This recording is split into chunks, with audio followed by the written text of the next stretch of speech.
bafatanyabikorwa rero abanyamakuru duhuriye hano mwakoze kwitabira ubutumire twabahaye. Ni ubutumire akenshi bushingiye kuri bwa bufatanye, aho tuba tugamije kugira ngo umuturage amenyeshwe, abwirwe amayeri akoreshwa n'abantu batandukanye, abantu bagizi ba nabi, kugira ngo tubaburire hato hatazagirwa mu mutego w'ibyaha cyangwa mu mayeri bakoresha. Abantu rero ko mwabonye 11 harimo abagore 3 bafashwe ku bufatanye bw'ikigo cy'igihugu gishinzwe ubutaka National Land Center. Bafashwe mu byaha bitandukanye, cyane cyane ariko ari icyaha cyo kwihesha ikintu cy'undi hakoreshejwe uburiganya, aho bafashwe bagurisha imitungo y'abantu, imitungo itimukanwa, harimo amazu n'ubutaka. Ingamba zo kugumya guhashya abantu nk'abangaba bagurisha umutungo w'abandi zirakomeje, dufatanyije n'inzego zitandukanye, cyane cyane ubufatanye bw'ikigo cy'igihugu gishinzwe ubutaka ndetse n'izindi nzego zitandukanye, ndetse namwe turabashaka ubufatanye bwo kugira ngo ibyaha tubirwanye. Tuzi neza ko umutungo w'umuntu ubuhenze, nta muntu rero wari ukwiye kujya awutwara awugurisha ataruwe atarawuvunikiye. Aba bantu uko mwababonye, uwa mbere yitwa, bafashwe tariki ya 9 Werurwe, hafatwa bari uko ari 11 uko mwabonye. Akaba uwa mbere ari Sindayiheba Valence, mu buyobozi w'itsinda, ndetse ubu ngubu akaba ari no mwisubiracyaha. Muragijimana Emmanuel nawe ni umuyobozi w'itsinda. Sinayobye Simeon, umufatanyacyaha wiyandikaho imitungo itariye ndetse akanayigurisha. Musabye Maria Joseline, umufatanyacyaha wiyandikaho imitungo itariye ndetse akanayigurisha.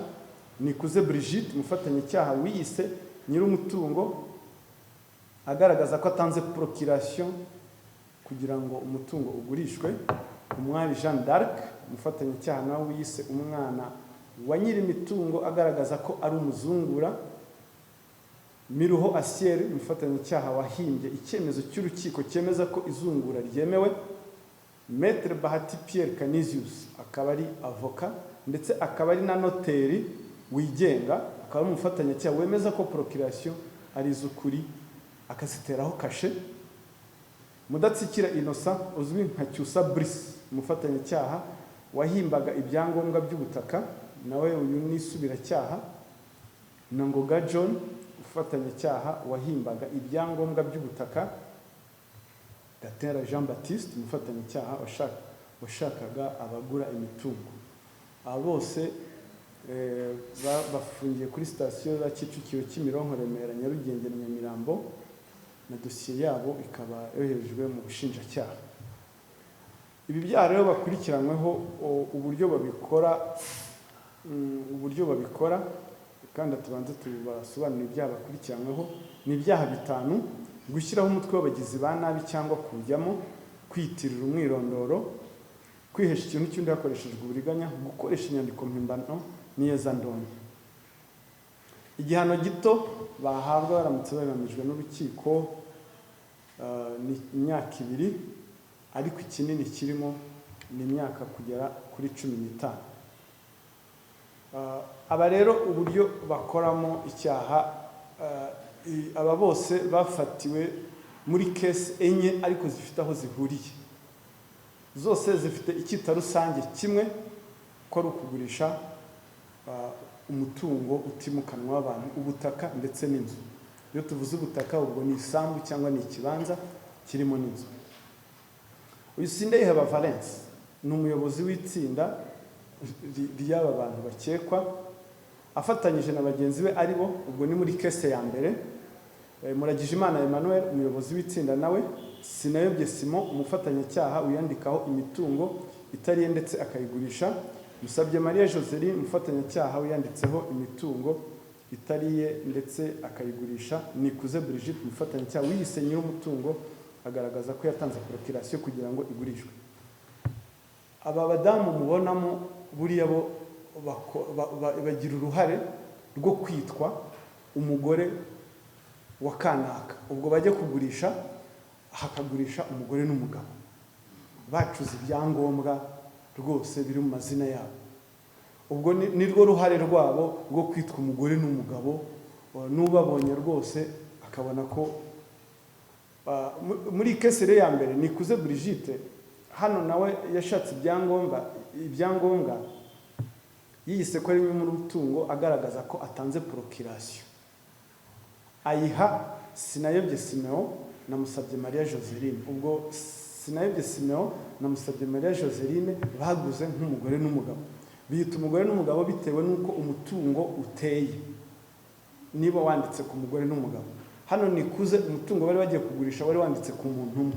Ubwo rero ajua role yo kwitwa ko ari utanze procuration, ayigurisha abise umugore n'umugabo, akaba ari bo bagaragara ko baguze. Iyo rero imitungo imaze kujya mu maboko y'aba ngaba, noneho bayigurisha abatuje. Ugiye kugura we iyo agiye gucekinga acekinga kuri level ya mbere, asuzuma kuri level ya mbere. Ubwo asuzuma kuri level ya Sinayobye Simeon na Musabye Maria Joseline akagira ngo ni ba nyir'umutungo koko, ariko nabo barawubonye mu buryo bw'uburiganya. Aha niho tuza gutanga ubutumwa. Nyuma ya hariya ugiye kugura, reba nibura level 3. Uyu mutungo uyu ugiye kugurisha wamugeze uvuye kuri nde nka level 3, nawe outkuye kuri nde. Kuko iyi ni trick bakoresha, na mayeri bakoresha kugira ngo wa muntu ugiye kugura najya no kubaza muri land center abone ko umutungo wanditswe kuri aba bantu koko uti ni couple koko n'umugore n'umugabo barawuguze. Ariko se bawuguze nani? Bawuguze n'ubundi no wugurisha taru. Mwibuke ko Nikuze Brigitte hano yashatse procuration agatanga procuration, ariko noneho ashingiye ku byangombwa by'ibihimbano, kuko umutungo initial wari wanditse ku muntu nabwo w'umugore. Tutashimye kuvuga amazina ye hano kubw'impamvu ze. Hanyuma Brigitte amaze urumva iyo procuration yemejwe nande na Maître Bahati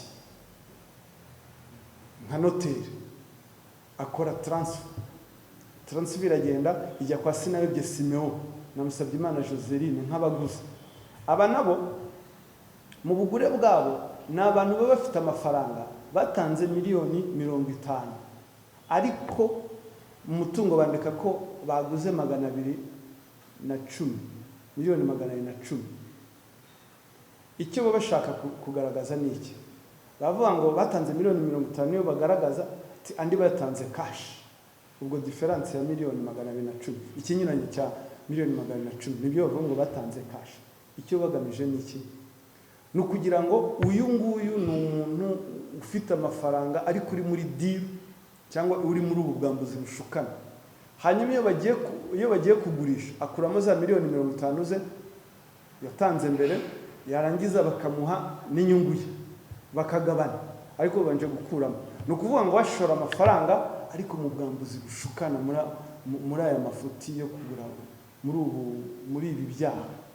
Ngira ngo aho ngaho birasobanutse neza. Kesi rero ya kabiri ya Sindayiheba Valence nanone aragarutse, nanone yafatanyije n'umwari Jeanne d'Arc. Aha ngaha noneho uyu umwari Jeanne d'Arc ni umufatanyacyaha wiyise ko ari umwana wa nyir'imitungo, agaragaza ko ari we umuzungu.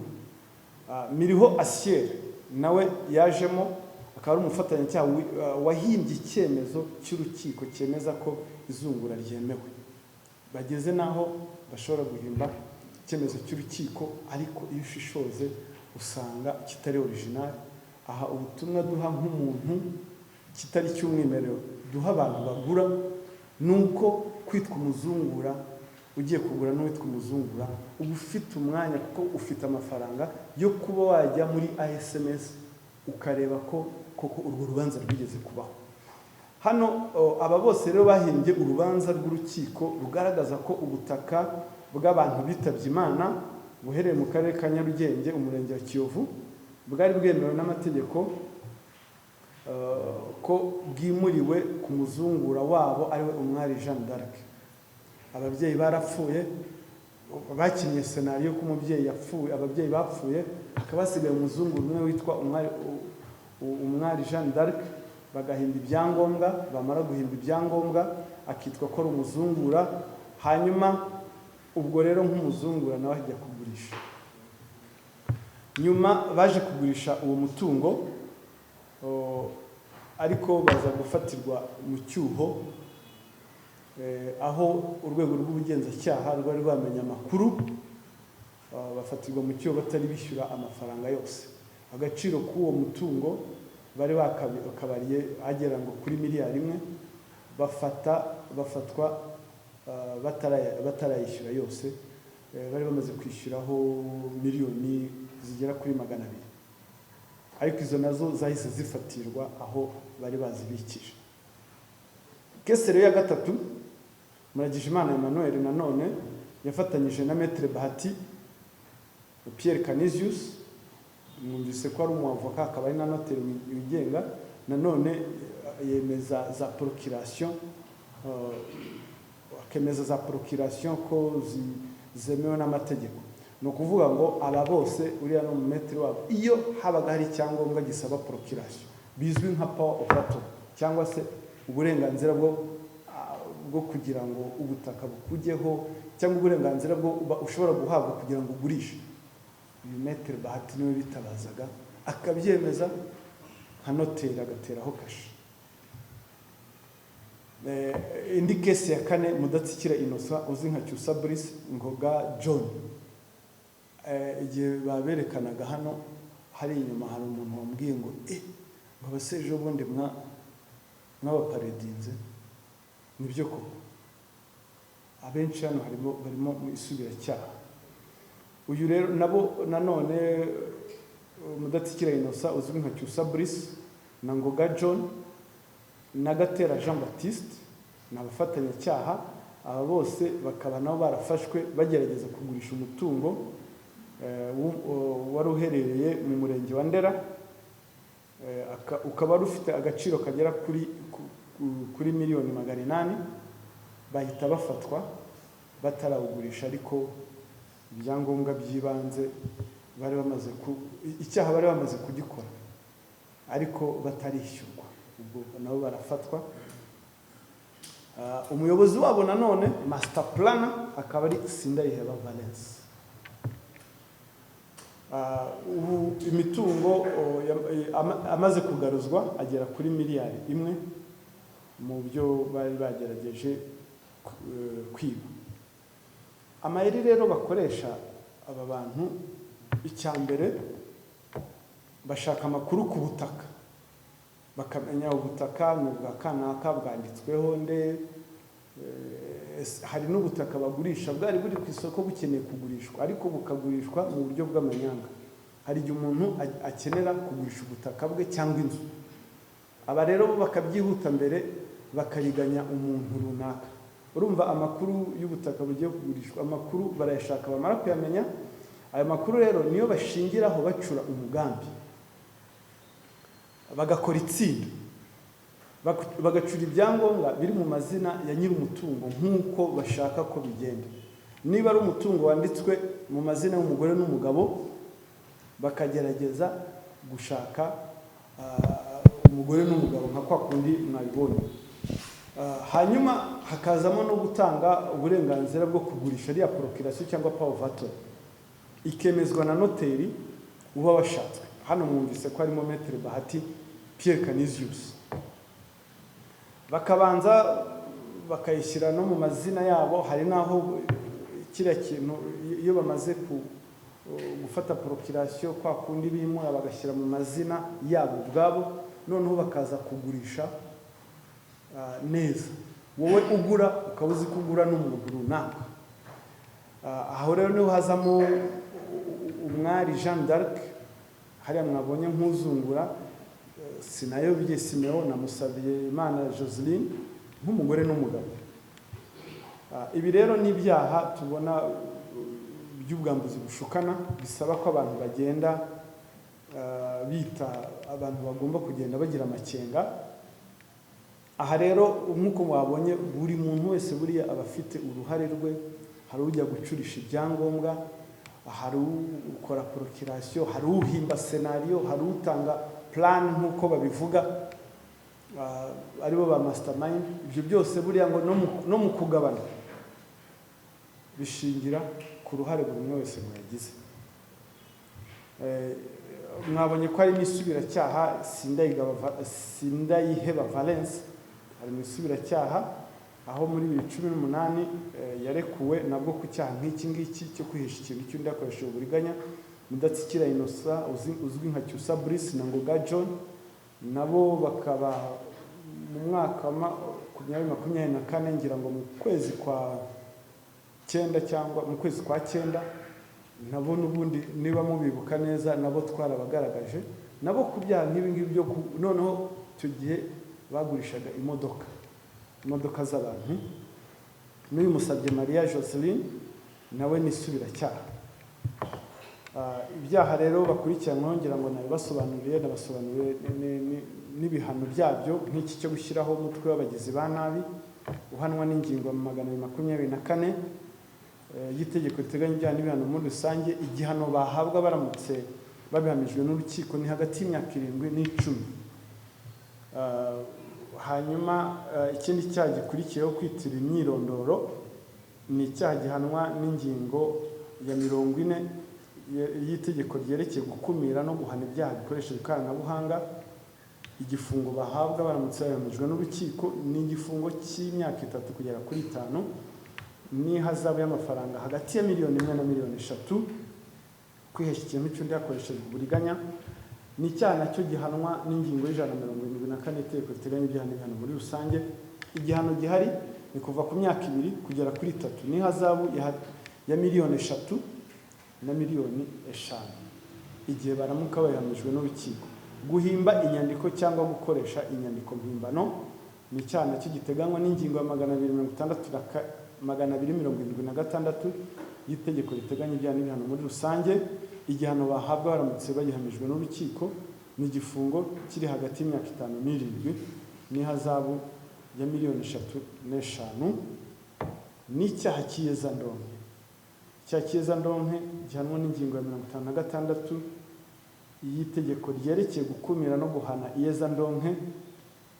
Igihano bahabwa baramutse bagihamijwe n'urukiko ni igifungo kuva ku myaka 10 ariko kitarenze imyaka 15 n'ihazabu y'amafaranga ari hagati ya 3,5 Ubutumwa rero dutanga, ubutumwa tugenera abantu bagura imitungo, nubwo aba bantu baba bafashwe, nubwo inzego za leta zishyiramo imbaraga zose kugira ngo abantu nk'aba bafatwe, mwumvise ko bafashwe ku bufatanye bw'ikigo cy'ubutaka, nubwo twabafata hariho amafaranga adashobora kugaruka baba bariye. Ubwo rero ibyo biha umukoro aba bantu bagiye kugura, mbere y'uko bagura bakabanza kugira ubushishozi, bakabanza kugira amakenga. Hari umutego abantu bagura imitungo bagwamo. Imitego ya mbere ni uko aba bantu babashushubikanya bakabita imari ya make. Iyi mitungo twavuze urebye ugiye ku isoko rya nyaryo atari uburiganya, umutungo wagurishwaga nka 200,000 wari ufite agaciro ka miliyoni tuvuge nka 500. Uwagurishaga 50,000,000 wari ufite agaciro ka 70. Wari ufite uwagurishwaga 20 ugasanga ifite agaciro ka 40 tuvuge. Aba rero babicisha akantu ko kuvuga ngo imari ishyushye, imari itagucika.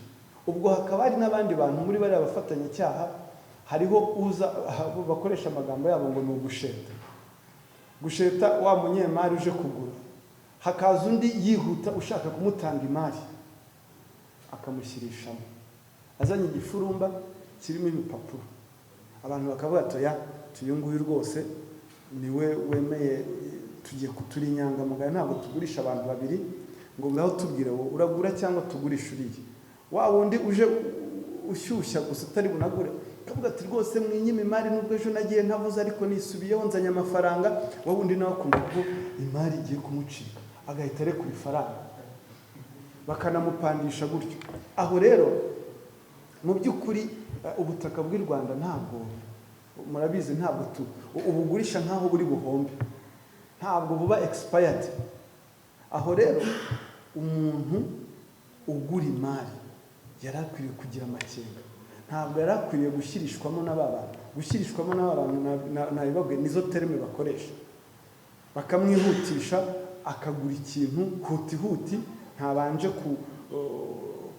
gusuzuma, nta makenga yagize kubera ngo imari itamucika. Ndabagira inama, burya amafaranga n'ayawe, kuko kandi burya ufite amafaranga niwe mwana. Bari bakwiriye kukwinginga, si wowe wari ukwiriye kubinginga. Ntibari bakwiriye kugushyiraho ihubi kugira ngo ugure utabanje gushishoza. Ugomba kugira amakenga. Uruhare rw'umuntu ugiye gutanga amafaranga nabanza abaze mu kigo cy'ubutaka ashishoze, ndetse arebe ko n'ubwo butaka mu minsi yashize twabonye n'abagurishaga ubutaka bwatanzweho ingwate. Ni ukuvuga ngo ni uruhare rw'umuntu ugiye kugura kubanza gusuzuma niba ubutaka agiye kugura butarimo ingwate. Urumva uramutse uguze ubutaka buri mu ngwate ntiwabuhombye? Wabuhombye. Aho rero niho tubwira ngo abagura imitungo bagire uruhare rwo kubanza gusuzuma ubutaka bagiye kugura, kuko nibo nyir'imari, nibo bafite amafaranga. Burya ufite amafaranga ni wowe ufite ijambo rya nyuma. Ikindi cya kabiri, turagira inama abantu bishora muri ibi byaha. Ni ukuri ntabwo tuzaborohera, aba bantu ntituzaborohera. Ntabwo n'ubu ngubu bari bazi ko bari bufatwe bangana kuriya, ariko barafashwe. Ukuboko k'ubutabera kugomba kubageraho, kwabagezeho. Urukiko, igisigaye ni uko urukiko rukora akazi karwo rugakurikiza ibyo amategeko ateganya. Ariko umuntu wese wumva ubutumwa dutanga, umuntu wese wumva ashobora kugurisha umutungo w'abantu uko yumva, uko yishakiye, ntabwo tuzamworohera. Ibi ni ibyaha tubona, ibi byaha by'ubwambuzi bushukana hanze aha bizwi, turakoresha terme izwi ngo ni escroquerie, ni umutekamutwe. Hariho abantu nyine bavuga ngo uriya muntu ngo ni umutekamutwe. Twebwe iyo tubwiye ngo ni umutekamutwe tubibona ko ari umunyacyaha. Rero ntabwo kuvuga ngo ni umutekamutwe ngo ni umuntu uzi guteka imitwe hariya, ni umunyacyaha, ni escroc.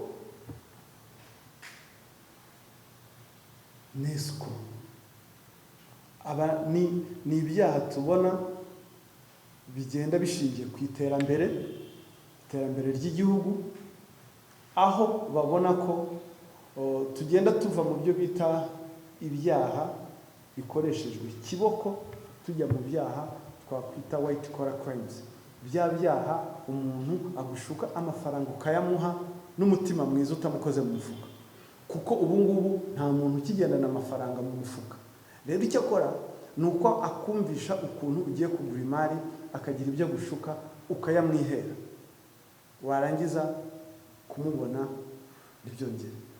Ni ibyaha tubona bigenda bikonina no mu Rwanda, ni ibyaha tubona bigenda bihindura isura, biva mu byaha bikoresheje ikiboko bijya muri ibi byaha bya white collar crimes, ndetse n'ibyaha biboneka mu bihugu bifite inzego z'umutekano n'inzego zishinzwe gukumira no kurwanya ibyaha zikomeye, kuko zizi ko uramutse ugiye gutera umuntu kace ntabwo warenga hariya bataragufata. Ngira ngo kace murayizi, bya bindi akuniga ngo, kandi aranabizi ko nubwo yanagufata yakuniga ngo gukuraho amafaranga ntayo ufite mu mufuka. Rero bagenda biga amayeri. Ni ibyaha rero tugira ngo dufatanye kurwanya nk'abafatanyabikorwa beza, ndetse dusaba abaturage bose si ibi ngibi gusa, ngira ngo ushize ubwo duherukana hano twababwiye kwihesha ikintu cy'undi hakoreshejwe uburiganya, ariko nacyo kijyana mu bindi byaha byo gusambanya ku ngufu. Kwihesha ikintu cy'undi hakoreshejwe uburiganya, amayeri aba bantu bakoresha ni menshi atandukanye. Abo uyu munsi rero bo bakoresha amayeri yo kugurisha umutungo w'abandi utimukanwa n'uwimukanwa, bagurisha imodoka, bagurisha amasambu, bagurisha amazu. Ikindi muri ibi byaha tubonamo hazamo n'ikintu bita banque Lambert. Wa muntu kuko umutungo yishyizeho azi neza ko atari uwe, iyo abuze uwugura aragenda akawutanga muri Lambert. Lambert murazizi, niko zitwa ngo banque Lambert. Yamara kwitanga muri banque Lambert bakamuha amafaranga. Ubwo wa muntu rero nawe watanze ya banque Lambert, muri make yatanze amafaranga ku mutungo utari uwe. Iyo rero mwikurikirana cyaha dukurikiranye, ntabwo wavuga ngo kanaka ngo jewe ngo namuhaye amafaranga yanjye. Neza tuzi ko no muri banque Lambert muzi n'amanyanga barimo, aho umuntu bashobora kumuha ngo miliyoni 20 bakamwongeraho inyungu z'umurengera, bikarangira umuntu yishyuzwa miliyoni 100, yarahawe miliyoni 20.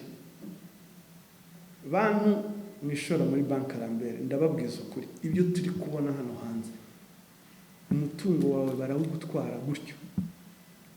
Bakora n'ibindi bintu byo kujya gukora inyandiko utavugisha ukuri, ngo muhaye ngo miliyoni 50, ubwo ari nka 30 amuhaye, ubwo ya 50 yongeyeho n'inyungu, akongeraho na chèque sans provision.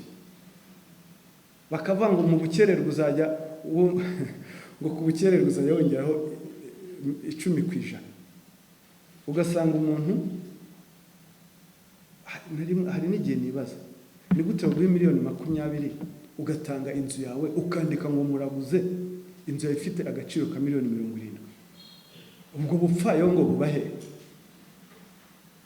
Ubwo se bupfayongo kandi wajye muri banki bakayaguha ku nyungu nziza. Sinzi ikintu kiba muri banki Lambert, turabivuga ariko style abantu bajyayo, ariko ikiberayo nta cyiza cyo muri banki Lambert, nta cyiza kiriyo. Ikindi tubabwira no gutanga banki Lambert nabyo ubwabyo ntibyemewe, aho umuntu ashobora kwifata agatangira gucuruza amafaranga atabifite uburenganzira. Murakoze cyane, ibyo nari nateguye uyu munsi ni ibingibi, ariko mbere yuko tujya wenda ku bibazo, hari ikintu ngira ngo ntangeho umucyo. Hari ikintu ngira ngo ntangeho umucyo.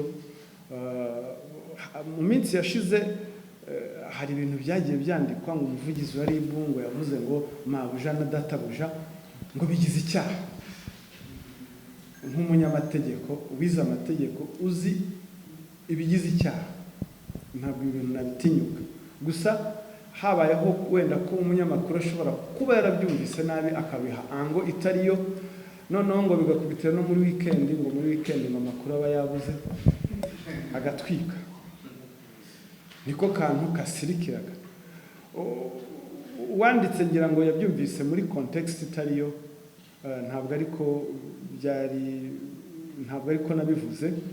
Icyo gihe tubivuga twari turi ku cyaha, twari turi kwiga ku cyaha cyo gucuruza abantu. Icyo gihe twari turi ku ibikorwa bifitanye isano n'ubucakara. Mu bikorwa bifitanye isano n'ubucakara bavuga ngo gukoresha umuntu bugwate mu kwishyura umwenda, kumukoresha nk'umuja cyangwa umugaragu n'ibindi.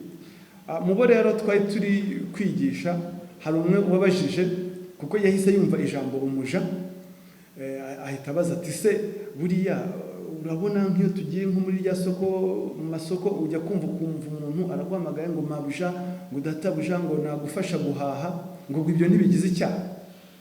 Namusubije ntabwo bigize icyaha, ntabwo bigize icyaha ibyo bintu. kuba umuntu yakwita undi ni uburyo bwo guca bugufi imbere y'umuntu kugira ngo agire, kandi ikintu cyose kigize icyaha kiba giteganyijwe n'itegeko. Ngira ngo rero abafatanyabikorwa beza ako kantu rwose muze kugakosora. Abantu benshi barabyibazaga, nanjye ndibaza ese ibi bintu koko nuko yabyumvise. Gusa ikindi nabafasha nako nabasaba, ikindi nabasaba nk'ubwo icyo gihe kuba turi kwiga ibyaha bigize icyaha cyo gucuruza, ntabwo yigeze abivugaho, yivugiye kuri ako gusa. Namwe nubwo mwashaka ango, iyo ango imeze ite? Muri angere twize zose iyo angere ni iyihe? Iragoramye pe, nta naho ihuriye n'umurongo w'ibyigwa, nta no gukomoza akavuga ati icyaha cyo gucuruza abantu n'icyaha kibi mu byirinda aya mayeri. Yifitira ango nyine, bikubitana no ko amakuru yari yavuze muri wikendi aba hahinduwe kuriya byagenze. Murakoze cyane, ngira ngo muraza kumfasha kubikosora. Asante sana, ngira ngo murakoze cyane, ntawe tuniganya ijambo. Mwakoze rero cyane kwitabira ubutumire. Ngira ngo n'ubutaha nitubatumira muzitabire. Ariko ikindi turashima ubufatanye tugirana, kuko icyo mpamya neza ko nuko twese icyo duhuriyeho ari inyungu ya rubanda. Murakoze, asante sana.